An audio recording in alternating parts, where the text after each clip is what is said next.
Hello everyone, and welcome back to more Metroid. I know that it's been a few days, quite a few days. We took a break to play a little bit of Smash Brothers during E3, so, I mean, shoot me. Because they showed a lot of Smash this year, which I get it. You know, that game comes out in December. They want to try to push it because they really haven't showed much of it. Hell, a year ago, they kind of surprised us. We didn't even know that sucker was going to come out. We didn't know it existed. We didn't know it was a thing. Just like Prime 4, when they announced Prime 4, a lot of people kind of shat themselves. So I get it. But as far as Metroid Prime 2 is concerned, I do need to crack down, and I do need to play through the whole thing all at once. A lot of it is dread.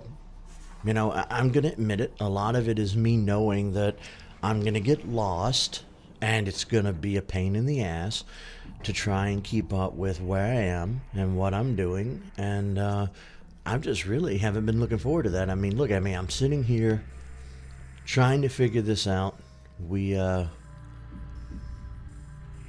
Alright, we need to go... We obviously need to get over to Dark Ether, which means going... So we could go left or right here. There's a portal there, but I'm thinking we need to go to the main chamber there and go through... Okay. Yeah, I think I know where to go. But yeah, I'm not... It's been a rough few weeks. I'm not going to lie. The depression is back super hard, and I've been struggling to try to get these episodes done. You know, you're supposed to be having fun when you do Let's Plays, you know. Most people are having fun, and I'm sitting here struggling. So I need to figure out a different method to doing the show. I need to find a good place with it. Alright. Ether's planetary energy supply reached a critical stage. If left unchecked, the energy would expire, bringing an end to the world. Our greatest minds devised a way to preserve and regulate the remaining planetary energy. The energy controllers. Alright. So we get to read all of the Luminoth lore, just like we did with the Chozo lore. And kind of paints a picture for us. Now, let me pull back the curtains and show you guys a little behind the scenes. This episode and the next episode are pre-recorded, which means that the commentary that you're getting is being recorded after the gameplay footage. It's not something I'm particularly fond of doing, but we're pretty much into the summer months here now. And if I think it's hot now in the 90s every day, oh boy, August is going to be death outside.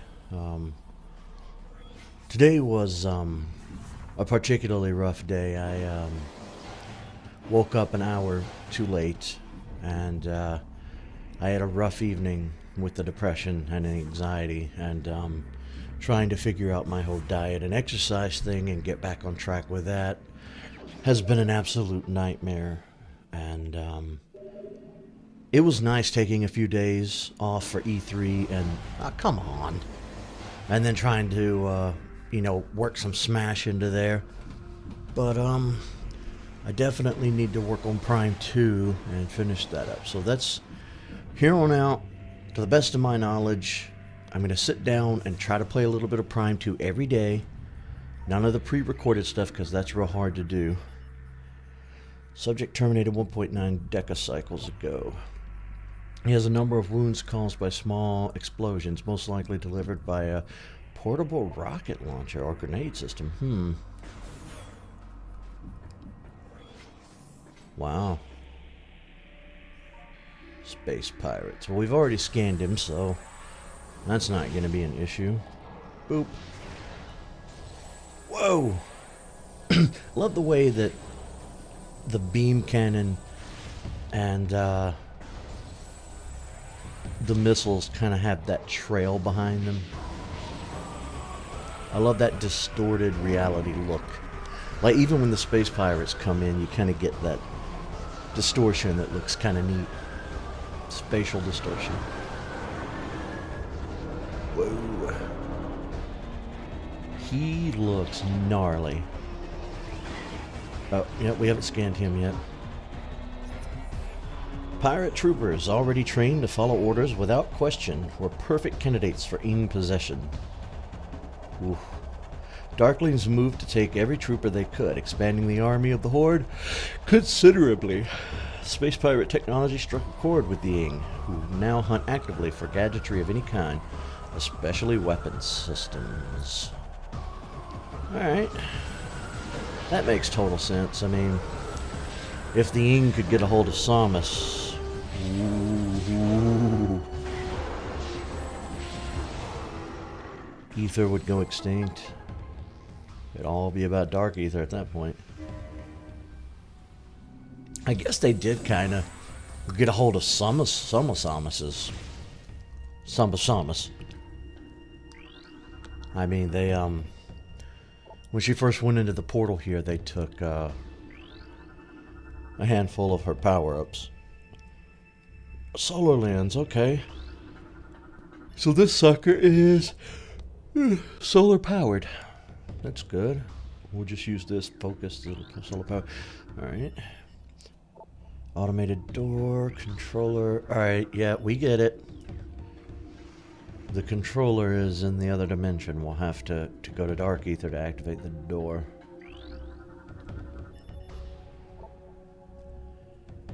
Alright, open a portal to Dark Ether, currently offline. Alright. Looks like we have a puzzle in this room to solve. The main energy controller was built in the Great Temple. 3 sub-controllers were built in the temples of Torvus, Argon, and Sanctuary. They collected the energy of ether, then radiated it over the world to all who needed it. In time, we came to call this precious energy the light of ether. It brought an age of peace and prosperity to the Luminoth.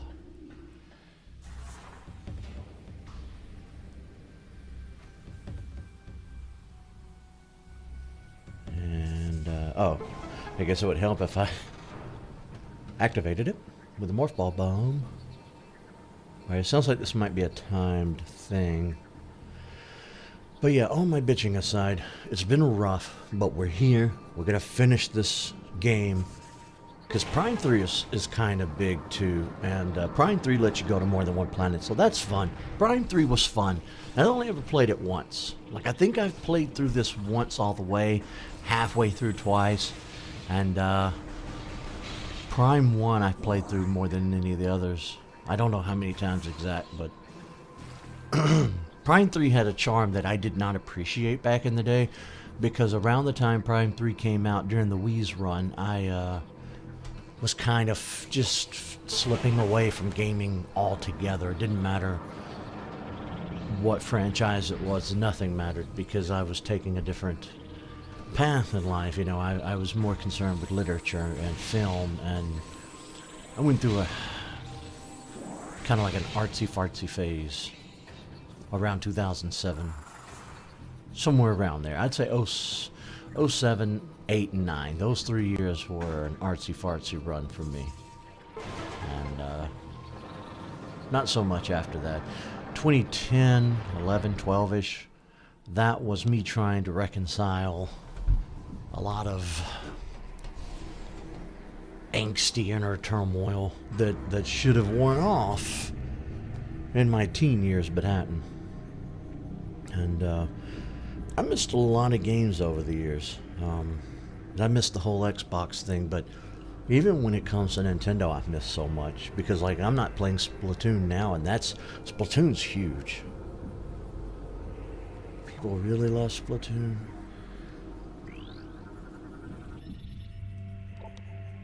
Solar Online. Dynamo Online. Alright. Can it hurt me? Nope. Just blind me. Hi. Punk. Alright, there's somewhere in this room with those little bugs that we need to scan because we haven't scanned yet. There we are. Pill bugs prefer to dwell in dark haze, though they can exist in lit areas. Navigating with a series of sensitive antennae, they roam through caves in search of moss and fungus. Pill bugs can move rapidly and will ram unwary targets to clear their path as they search for food. A pill bug can be jarred loose from the surface with a concussive blast. Doing so reveals its vulnerable belly. Boom shakalaka. We are, don't know why I said that, we are primed for the dark ether. It's time to head on over there. Now we have to get into the Dark Temple, which requires 3 keys. I remember where one is immediately. I have a vague memory of where the other 2 are. We'll just have to see if we can't find them. Ugh. God, I gotta get back on track. I fasted for 3 days. My record has always been 3 days. I've reached it a few times in the past. Most of the time I do 48 hours, but I gotta get back to it. I exercised today and it took so much out of me. I came home and I was so winded and my chest was not in the best of shape. My heart's going to give out way before it's time.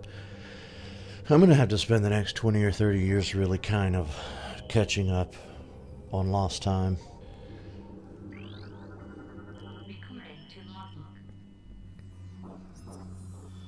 These Ing morph their bodies around useful items to protect them. They rely on larger Ing for protection, as they have no way of fending off enemies. Damage from all weapons will harm them, but light-based weapons are superior. Huh. So they're basically like a little cocoon that holds items, essentially.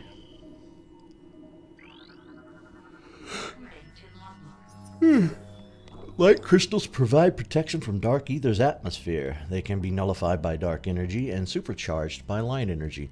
They were created by the Luminoth during their war with the Ing, and they may still remain in use. Or many still remain in use. Despise the crystals, some are injured or killed by the fifth. So basically, these things are going to be our oasis in the dark world. They will keep us safe. Light beacons must be energized by beam weapon fire to function and remain charged for a limited time.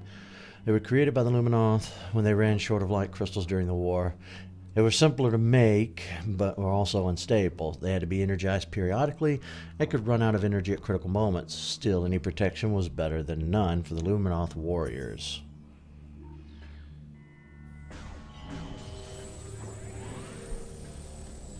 Alright, see here is the device. We can kind of pop in here. We'll open the door both here in dark ether and back on regular ether. Or just back on ether. Transdimensional activity detected. A device has been activated back on ether. Why, thank you. We know. Uh-oh. Hey there, little feller. Inglets perform the menial labor of the Horde, but can be pressed into combat role if there's need. They are amorphous blobs, capable of clinging to nearly any surface. Inglets can fire bursts of dark matter in self-defense, though they prefer to avoid battle. They seldom travel alone and can be dangerous in large numbers. As with all Ings, they dislike bright light and will avoid it if possible. You butthole.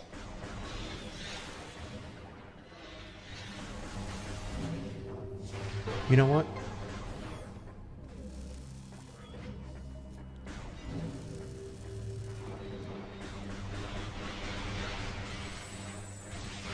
Take that.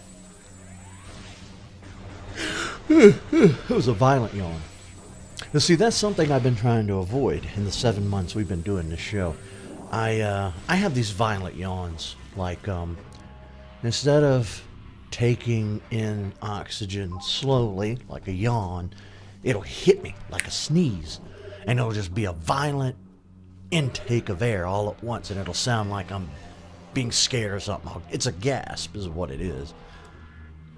And it always scares people in public. Like, I'll never forget this story. One time I was sitting in a doctor's office. No, it was the dentist's office. That's what it was.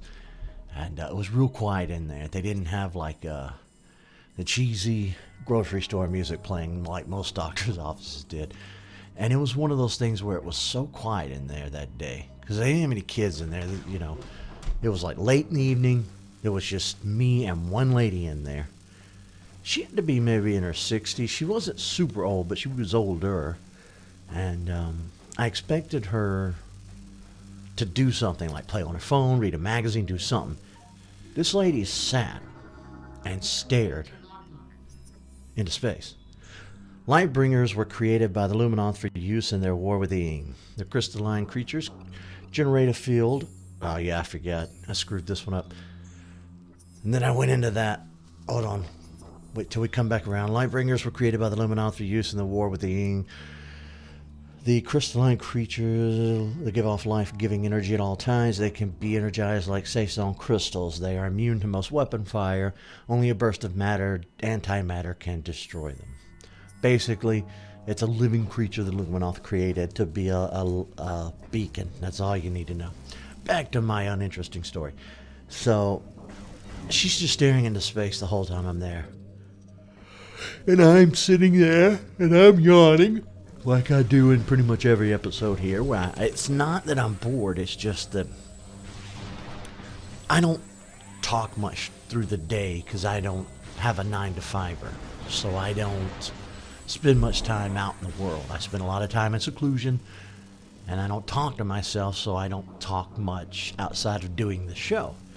So I figure, the best that I can figure is that when I go from a state of, you know, my lungs only working to breathe in and out all day, to talking, I start getting real breathy and I yawn a lot. And but that's not the case for it. The doctor's office, it was just, I guess it was boredom, or the dentist office, it was boredom. Because I was in there over an hour, despite them not being busy. And I had a really violent intake of air.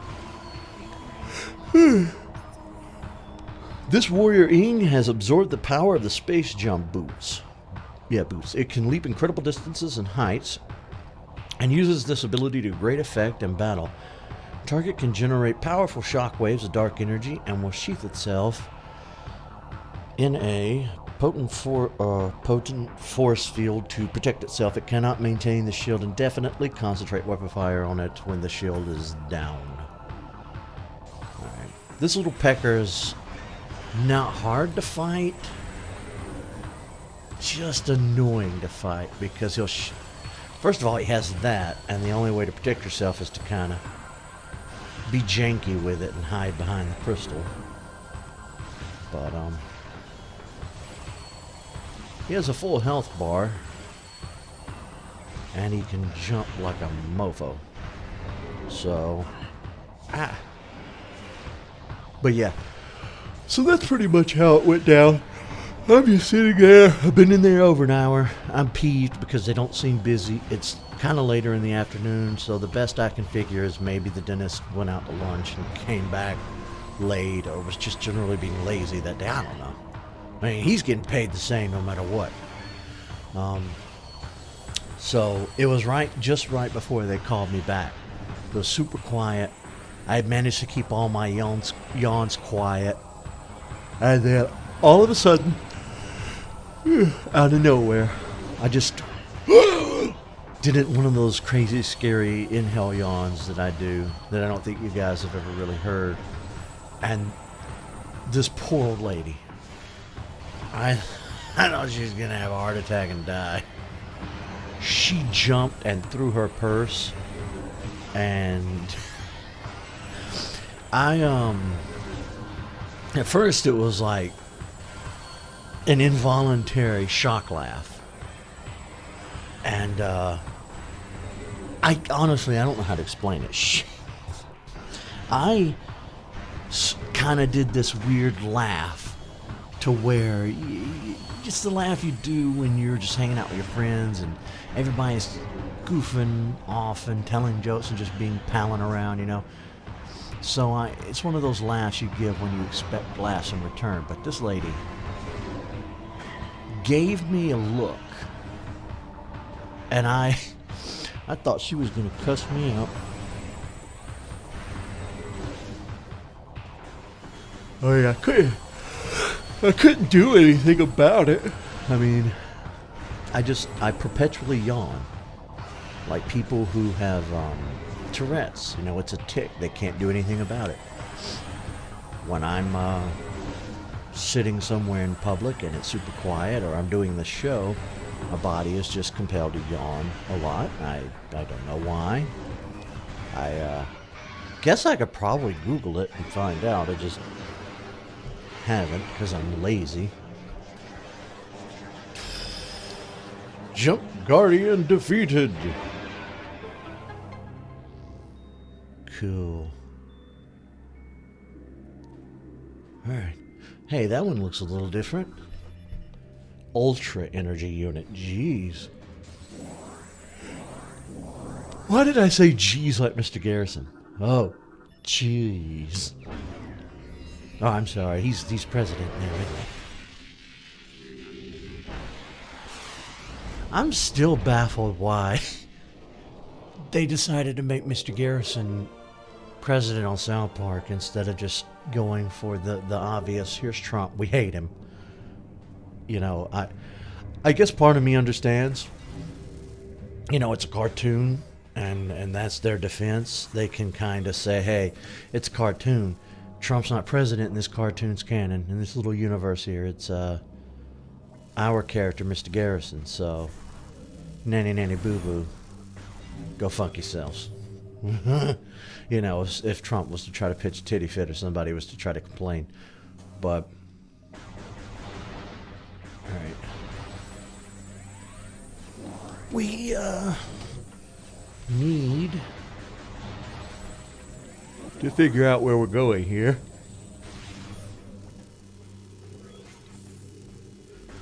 I actually thought there was going to be a safe station behind that door. Because we haven't ran into the whole disc cannot be read problem today, but it doesn't mean it's not around the corner. Funny though, it actually happened the moment I turned the console on. When I first turned the system on to sit down and play this, as soon as I chose Prime 2 in the menu options, it went straight from that to the error message of the disc could not be read. What disc? It's a digital copy. I bought it in the eShop. How, Nintendo? How do you screw up this badly? Explain yourself. Just missile that shielding right off of there. Well, I'll get the lumen off this. They did manage to place quite a number of these protective fields everywhere. Alright, that's the security gate. That's the lock. We need 3 keys to get past it and go fight the boss down there. Right, 1 key is just kind of sitting here in a storage room, kinda. Go ahead and grab this sucker. Dark Temple key acquired. Alright. I'm practicing my Smash Brothers voice. I think I knew this before around the time Smash 4 was new. A handful of years ago. For the Wii U and the 3DS, but I had forgotten the voice actor or the announcer guy was so young. You know, it sounds, you expect like a 30, 40, 50-year-old man, but it's like a 20-something-year-old, maybe early 30s. It's just a dude. And like the voice totally doesn't even match the face. Xander Mobus. Like he has a Twitter and I think an Instagram and YouTube and it's funny because I've been so concerned from the moment I decided to do this YouTube channel and do the Let's Plays. Growing up in the late 80s and the early 90s, I grew up on VCR.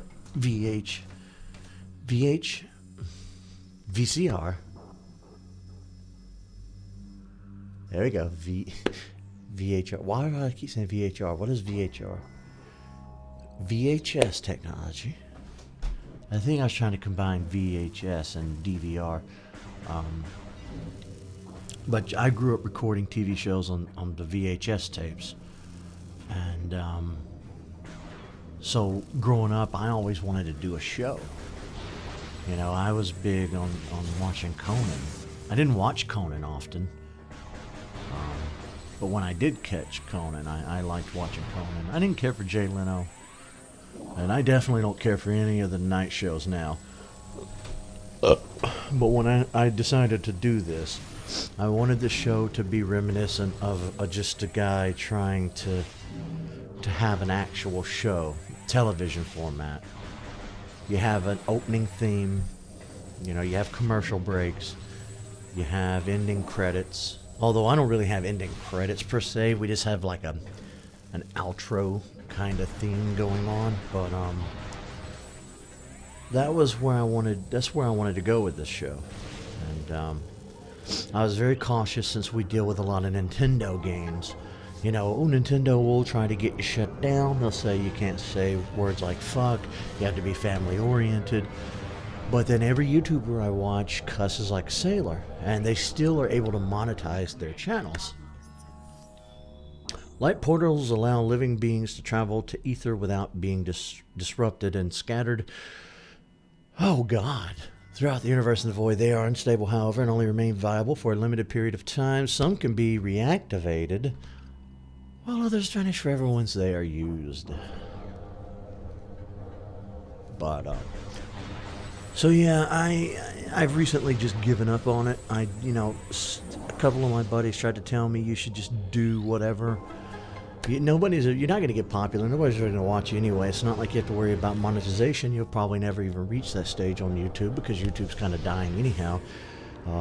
Thanks to it's by its own hand. It's self-deprecation at this point. YouTube just wants itself to die, it looks like. But anyway, getting way off topic here. The point is, hey, that door's open now. Remember earlier when we opened that door? Sounds like we got to fight the space pirates again now. Yep. But nah, I like this format. I really like my format. I like my show. It makes me feel good to sit down and record these episodes. It really does. It gives me something productive to do with my time. You know, and I grew up in an age where people were like, video games will rot your brain, television will rot your brain. You shouldn't watch Bart Simpson, he's a bad influence. 90s.